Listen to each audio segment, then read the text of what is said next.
భారతీయ సినీ చరిత్రలో సంచలనం సృష్టించిన బాహుబలి ఫ్రాంచైజీ అభిమానులకు అదిరిపోయే అప్డేట్ వచ్చేసింది. ఎంతో కాలంగా ఊహాగానాలకే పరిమితమైన బాహుబలి 3 ప్రాజెక్టుకు ఇప్పుడు అధికారికంగా గ్రీన్ సిగ్నల్ వచ్చింది. నెట్ఫ్లిక్స్ రూపొందించిన బాహుబలి ద టార్చ్ బ్యారియర్ డాక్యుమెంటరీలో ప్రభాస్, రాణా, అనుష్క స్వయంగా బాహుబలి 3 ప్రకటించారు. అయితే ఈ సినిమా ఎప్పుడు ప్రారంభమవుతుంది, విడుదల ఎప్పుడు ఉంటుంది అనే విషయాలపై ఇప్పటి వరకు ఎలాంటి అధికారిక ప్రకటన వెలువడలేదు. అయినప్పటికీ బాహుబలి 3 అధికారికంగా కన్ఫర్మ్ కావడంతో అభిమానుల్లో భారీ ఉత్సాహం నెలకొంది. సోషల్ మీడియాలో ఎక్కడ చూసినా బాహుబలి థర్డ్ పార్ట్ గురించే చర్చ జరుగుతూ ఉంది.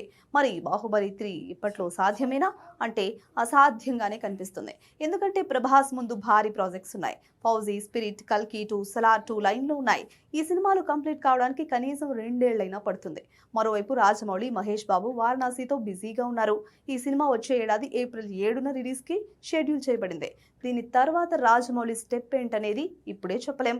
ఒకవేళ బాహుబలి 3 ఆలోచన చేస్తే ప్రభాస్ అప్పటికి కాస్త ఫ్రీ అవుతాడు కాబట్టి ఉండే ఛాన్స్ ఉంది.